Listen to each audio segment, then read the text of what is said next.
तो अगर आप लोग भी SBI पीओ का या बैंकिंग की मॉक्स देते हो और आप अभी न्यू आए हो, कभी मॉक में काफ़ी कम स्कोर आता होगा। कुछ लोग बता रहे थे उनको 45 से 55 के बीच में मार्क्स अटक रहा है, तो मार्क्स आगे नहीं बढ़ रहा है। ठीक है, मॉक अटेम्प्ट करने की स्ट्रेटजी क्या रहती है, तो वही इस वीडियो में मैं बात करूंगा। जिस स्ट्रेटजी को अगर आप यूज़ करोगे तो आपके 60+ मार्क्स तो गारंटीड है, हर वीडियो मॉक में आना ही आना। ठीक है, बस यही आप पर डिपेंड करता है कि आप वो स्ट्रेटजी को इम्प्लीमेंट कैसे करते हो, आपकी स्ट्रेटजी क्या रहती है। ठीक है, तो चलिए स्टार्ट करते हैं। देखो, आपको आता सब कुछ है, ठीक है, बस आपको मॉक अटेम्प्ट करने में दिक्कत है, मतलब उसका पहला पैटर्न नहीं पता कि क्या कैसे अटेम्प्ट करना चाहिए, इसीलिए आपके नंबर नहीं बढ़ पा रहे हैं। और एक बंदे हैं जिसे देखो, दो दो टाइप के आदमी है। एक को आता है सब कुछ है बट वो इम्प्लीमेंट नहीं कर पा रहा है, और दूसरा है जिसको आता कम है बट वो इम्प्लीमेंट कर पा रहा है और ज़्यादा नंबर ला रहा है दूसरे वाले बंदे से। ठीक है, तो देखो पहले पैटर्न क्या होता है अपना है मॉक टेस्ट का। अभी हम SBI पीओ के बारे में बात करेंगे। SBI और IBPS पीओ बिल्कुल सेम ही है, तो हम उसी के बारे में बात करेंगे। वैसे ही आप क्लर्क में भी ये स्ट्रेटेजी को इम्प्लीमेंट कर सकते हो। ठीक है, तो अपना इंग्लिश, रीजनिंग और क्वांट 3 सेक्शन होते हैं, तीनों 20 मिनट का होता है। ठीक है, और अपनी स्टडी क्या रहनी चाहिए, एक्यूरेसी नंबर ज़्यादा होनी चाहिए, नंबर ऑफ अटेम्प्ट। ठीक है, वो ठीक है, एक बल वो बंदा ज़्यादा नंबर लाएगा जिसकी एक्यूरेसी अटेम्प्ट भले से कम है बट एक्यूरेसी ज़्यादा है, कंपेयर टू उसकी जिसकी अटेम्प्ट ज़्यादा है बट नंबर ऑफ एक्यूरेसी 70% ही है। ठीक है, आपको क्या करना है, इसको एक्यूरेसी को बढ़ाने के लिए रैंडमली गैस नहीं करना है। ठीक है, गैस करने का भी एक तरीका होता है, वो तरीका भी मैं आपको आगे इस वीडियो में बताऊंगा। तो ठीक है, पहले बात करते हैं इंग्लिश सेक्शन के बारे में। तो इंग्लिश सेक्शन को क्या रहना चाहिए, आपका टारगेट रहना चाहिए लगभग 23 से 28 अटेम्प्ट करें विद 95 to 95% एक्यूरेसी। ठीक है, एक्सपेक्ट आपका टारगेटेड स्कोर 18 से 25 मार्क्स इंग्लिश में आएगा तब वो भी अच्छा है। ठीक है, अच्छा स्कोर है ये भी। अब किस में क्या करना है आपको इंग्लिश में, वो देखते हैं। सबसे पहले करना है, देखो, attempt all easy questions first. जो भी आपके इजी क्वेश्चंस आते हैं उनको पहले अटेम्प्ट करने की कोशिश कीजिए और जाके जल्दी से नंबर नंबर लीजिए। 20 मिनट में हमें क्या करना है, सबसे पहले जल्दी से जल्दी नंबर नंबर लेने हैं, छोटे छोटे क्वेश्चन सॉल्व करके। फिर हमें सॉल्व करने हैं लंबे क्वेश्चन लास्ट में, लाइक कॉम्प्रिहेंशन हो गया या फिर क्लोज टेस्ट हो गया। ठीक है, रीअरेंज ऑफ सेंटेंस हो गया। तो इजी क्वेश्चन कौन कौन चैप्टर से होते हैं, वो ये होते हैं। ठीक, एरर डिटेक्शन इजी होता है, आराम से एरर देख के मार्क करो, वो उसमें 1 नंबर मिल जाता है। क्लोज टेस्ट भी इजी होता है, और फिलर्स ये भी इजी होते हैं, वर्ड स्वैप, सेंटेंस इंप्रूवमेंट, ये सारे तुरंत के तुरंत करने वाले सवाल है। आते हैं तो करो, अगर नहीं आते तो स्किप कर सकते हो। ये जरूरी नहीं है कि अगर नहीं आता है फिर भी अटेम्प्ट करना ही है। अब लेंथी क्वेश्चंस को स्किप करना है हमें फर्स्ट राउंड में। देखो, हमें हमें पेपर 2 राउंड में कंप्लीट करना है। ठीक है, पहले राउंड में हमें पूरा पेपर में वो क्वेश्चंस करने हैं सेक्शन में, मतलब जो हमें आते हैं, दूसरे सेक्शन में करने हैं जो हमें नहीं आते हैं। क्योंकि जब आप इजी नंबर वाले क्वेश्चंस कर लोगे तो आपका कॉन्फिडेंस बिल्ड हो जाएगा। ठीक है, फिर जब ये वाला हो जाए तब हमें आना है अपने कॉम्प्रिहेंशन और रीडिंग वाले पार्ट पे। लाइक कॉम्प्रिहेंशन में क्या करना है, हमें पहले डायरेक्ट जैसे ही पहला क्वेश्चन है तो पूरा पैसेज रीड नहीं करना है, हमें सबसे पहले उसके सारे क्वेश्चन देखने हैं। देखो, बेसिकली ये कॉम्प्रिहेंशन से 10 क्वेश्चन तो आते ही आते हैं मिनिमम। ठीक है, जिसमें जिसमें से 8 में तो वो होते हैं जो पैसेज से रिलेटेड होते हैं, बाकी 2 होते हैं सिनोनियम एंटोनियम। ठीक है, तो सिनोनियम एंटोनियम तो आप बिना पैसेज पढ़े ही कर सकते हो, बाकी 8 के लिए आपको पैसेज पढ़ना पड़ता है। तो सबसे पहले डायरेक्ट पूरा पैसेज पढ़ने से पहले ये आप ऐसा करो, 8 क्वेश्चन देख लो जल्दी जल्दी क्लिक करके।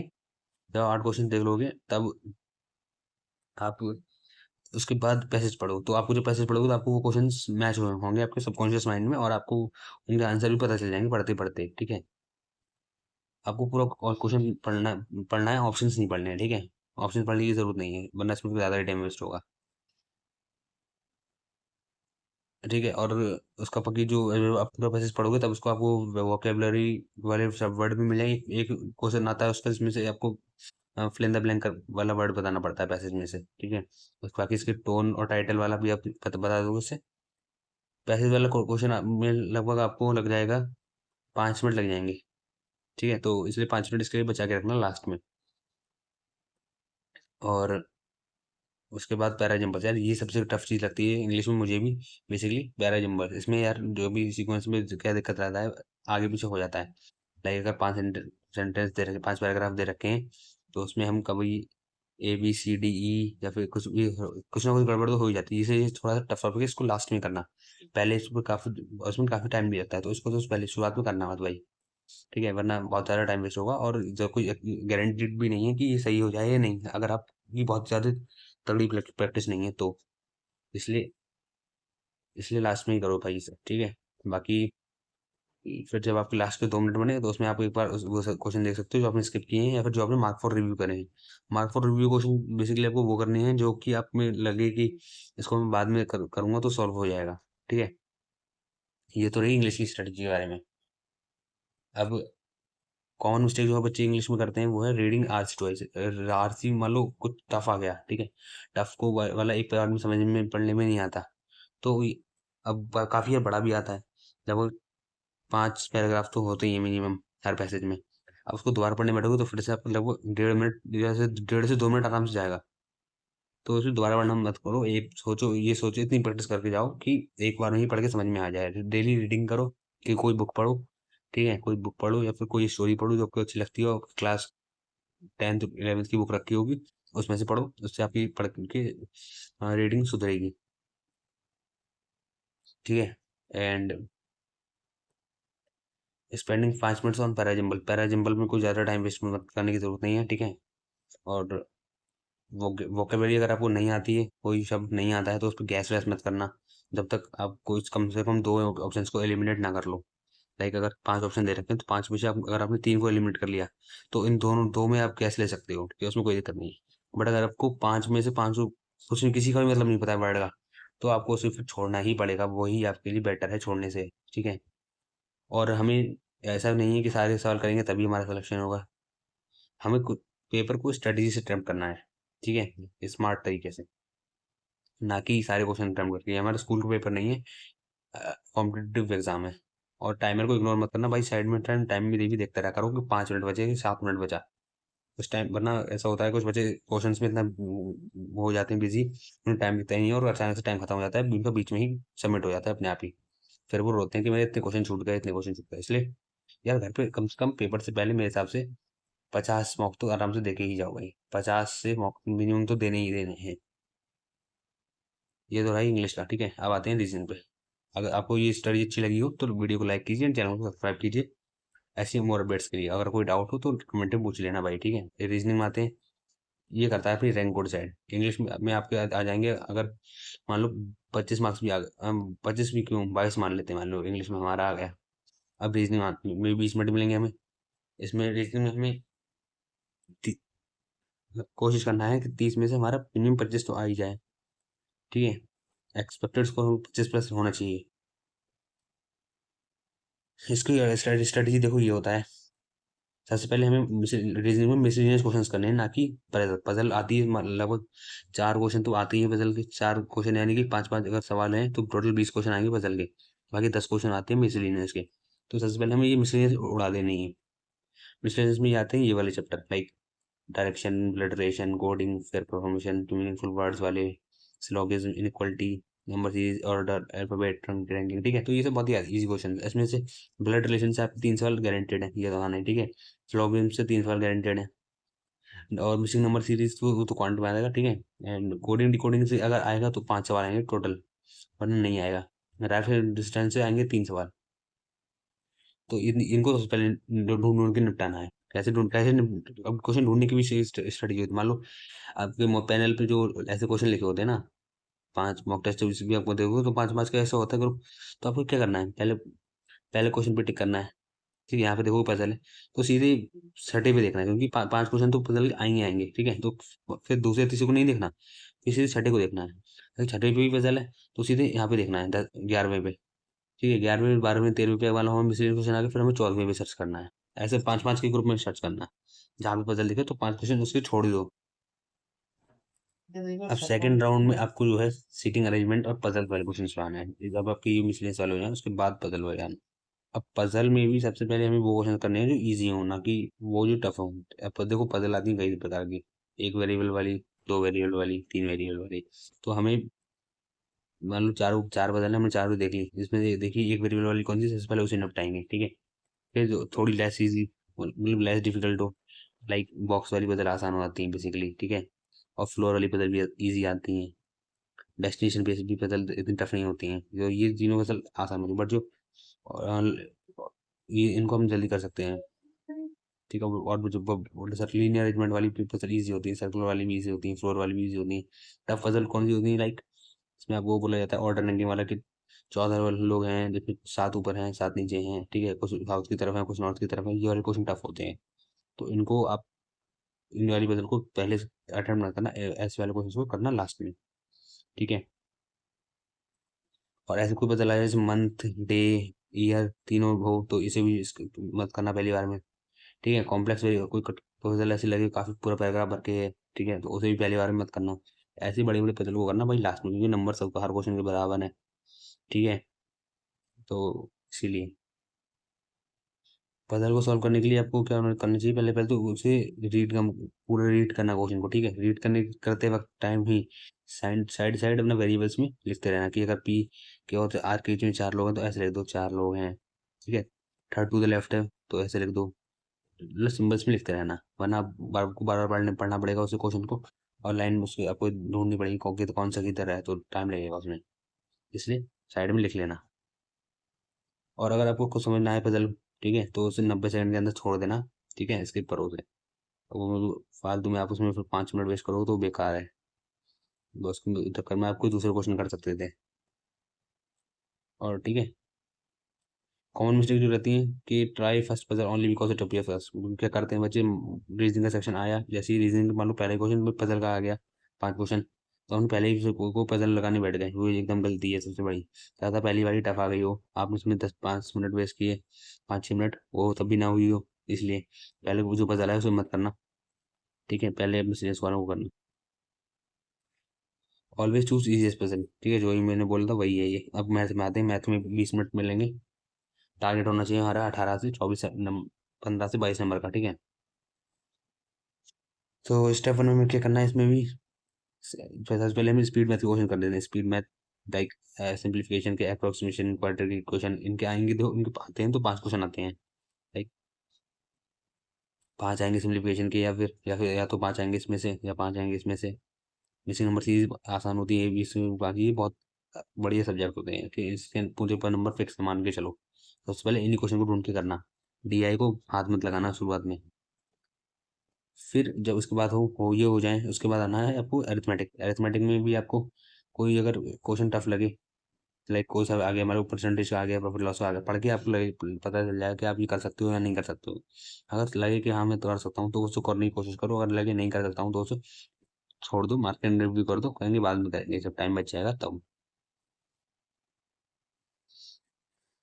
ऐसे ही रेशियो, एज के क्वेश्चन आते हैं भाई काफ़ी ज़्यादा, एज वाले चैप्टर पर जरूर पढ़ के जाना। अब आते हैं लेंथी क्वेश्चन को भाई तुरंत मत करना। अगर आपको कोई लगे अरिथमेटिक में भी लेंथी क्वेश्चन तो उसको भी हटाओ, स्किप करो। बाकी अब आते हैं डीआई में। डीआई में भी देखो लगभग 3 डीआई आती हैं, जिसमें से एक कैलकुलेट आ जाती है और 2 आती है, एक बारग्राफ वाली आ जाती है, एक पाई चार्ट वाली आ जाती है। तो इसमें भी क्या है, पहले इन तीनों में देखो जो इजी डीआई उसमें कम फालतू की ग्राफ दे रखा, मतलब एक डीआई ऐसी आती है जिसमें 2 ये तरह के ग्राफ दे रखे होते हैं, है ना, तो सबसे पहले इजी वाली ढूंढेंगे और फिर करेंगे वाली टफ वाली। कैलकुलेशन की कुछ टिप्स होती हैं, हर चीज को कैलकुलेट मत करो। क्वेश्चन पहले मान लो डीआई आ गई, उसके 5 क्वेश्चन देख लो और देख लो कि मुझे सारी चीजें निकालने की जरूरत है। लाइक अगर 5 कंपनियों का 5 साल का डेटा दे रखा है एक कंपनी का, 16, 17, 18, 19, 20 का, तो क्या देखो क्या मुझे सबका डेटा निकालने की जरूरत है, या फिर कुछ गिने चुने से ही हो जाएगा? अगर गिने चुने से हो जाए तो फिर उतना ही निकालो, पूरा निकालने में टाइम वेस्ट मत करो, वरना 3 मिनट तो जाएंगे पूरा निकालने में, अगर कोई ठीक ठाक डीआई भी आएगी तो। ठीक है, और अगर कोई जब कभी दिखे आपको कि कैलकुलेशन टफ है तो उसमें अप्रोक्सीमेशन का यूज़ करें। अप्रोक्सीमेशन से आप जो है वैल्यू को जल्दी फाइंड कर सकते हैं, और फिर ऑप्शंस भी आपका अप्रोक्स में ही आएगा। ठीक है, मेंटली मल्टीप्लाई करो, टेबल सीख लो भाई जल्दी ज़्यादा, मतलब जो बेसिक कैलकुलेशन होती है लाइक 12 गुणे 15, ये तो आपको तुरंत रट जानी चाहिए। 12 गुणे 15 180, है ना, 13 गुणे 14, ये ऐसी वाली चीज़ें तुरंत रटी हुई होनी चाहिए। इसको कैलकुलेट करने की जरूरत करोगे तो टाइम वेस्ट होगा बहुत ज़्यादा। और वैल्यूज को कुल्फी कैंसिल करने की आदत डालो, मतलब हर हर स्टेप को पेन पेंसिल मतलब को कुछ स्टेप को माइंड दिमाग में ही सॉल्व करो। ठीक है, अपनी, तो इससे आपके जो है टाइम बचेगा। कौन कौन मिस्टेक ये रहती है कि using pen for every calculation, हर कोई छोटी मोटी कैलकुलेशन के लिए पेन यूज करना पड़ा। ऑप्शन को इग्नोर मत करो भाई, ऑप्शन ऑप्शन से भी काफी हिंट बढ़ जाता है कि हम ये आंसर हमारा कितने से कितने के बीच होगा। ठीक है, अप्रोक्सीमेशन का यूज करें। एंड एक DI पे 5 मिनट वेस्ट करना ये भी एकदम ठीक नहीं है भाई। ठीक है, अब मॉक टेस्ट का माइंडसेट क्या रहता है, देखो अटेम्प्ट, नंबर ऑफ अटेम्प्ट मत बढ़ाओ अपने, अपनी एक्यूरेसी बढ़ाओ। एक्यूरेसी ज्यादा होगी तो अटेम्प्ट भी अपने आप बढ़ जाएंगे। लाइक अगर आपने किसी बच्चे ने 35 अटेम्प्ट करे बस 100% एक्यूरेसी, और एक ने करे 50 अटेम्प्ट विद 70% एक्यूरेसी, तो कौन सा वाला बेहतर है? ये पहला वाला बेहतर है। क्यों? क्योंकि इसकी 100% एक्यूरेसी, नेगेटिव वगैरह नहीं है। इसके भी 35 नंबर बनना है, और इसको 50 अटेम्प्ट में 70% एक्यूरेसी, यानी इसके भी 35 सवाल ही सही है, इसके भी 35 नंबर बनना है। ठीक है, अब 35 सवाल मान लो बन रहे हैं, इसके 15 सवाल गलत हो गए, 15 सवाल ही गलत हो गए, तो उसके कितने नंबर कट गए? 3 नंबर कट गए, तो 35 में 3 के नंबर कट गए, तो 32 बने ना इसके टोटल। तो पहला वाला सही हुआ। इसीलिए अगर कोई सवाल तुम्हें समझ में नहीं आए 20 सेकंड के अंदर, तो उसे स्किप करो। ठीक है, कोई अगर अगर मान लो सॉल्व करने बैठे तो उसे और 1 डेढ़ मिनट हो गया तब भी अभी लग नहीं रहा है कि सॉल्व होगा, तो उसे बीच में से हटा दो। किसी भी क्वेश्चन को पर्सनल नहीं लेना है कि ये वाला चैप्टर मेरा अच्छा था और फिर भी मैं ऐसे छोड़ रहा हूँ। ठीक है, नंबर सारे क्वेश्चंस के बराबर हैं। अब सिर्फ मॉक देने से बेहतर अच्छा है कि लगातार आप मॉक ही दीजिए जा रहे हो, उससे ज़्यादा इम्पोर्टेंट है एनालिसिस करना हर मॉक का। हर मॉक में एनालाइज करो कि कहाँ पर कोई गलती करी। ठीक है, उसमें कैटेगरी बना लो, एक एक्सेल शीट में कैटेगरी, कैटेगरी 1, कैटेगरी 2, या फिर लिख दो ऐसा, लिखो मॉक 1, मॉक 1 में कितने करेक्ट गए, कितने करेक्ट गए, कितनी परसेंटाइल आई, उस पर ये लिखो। ठीक है, फिर दूसरे एक एक्सेल शीट बना लो, उसमें ये सब लिखो, और अपनी प्रोग्रेस को ट्रैक करो कि हर साल हर दिन प्रोग्रेस इंप्रूव हो रही है, नंबर मार्क्स इंप्रूव हो रहे हैं या नहीं। ठीक है, तो इससे पता चलेगा कि आप कैसी पढ़ाई कर रहे हो। और एनालिसिस के दौरान आपको ये देखो कि जो जो टॉपिक में से मान लो आपके सवाल छूट गए, ये गलत हो गए, वो टॉपिक घर पर आके वापस से रिवाइज करना है।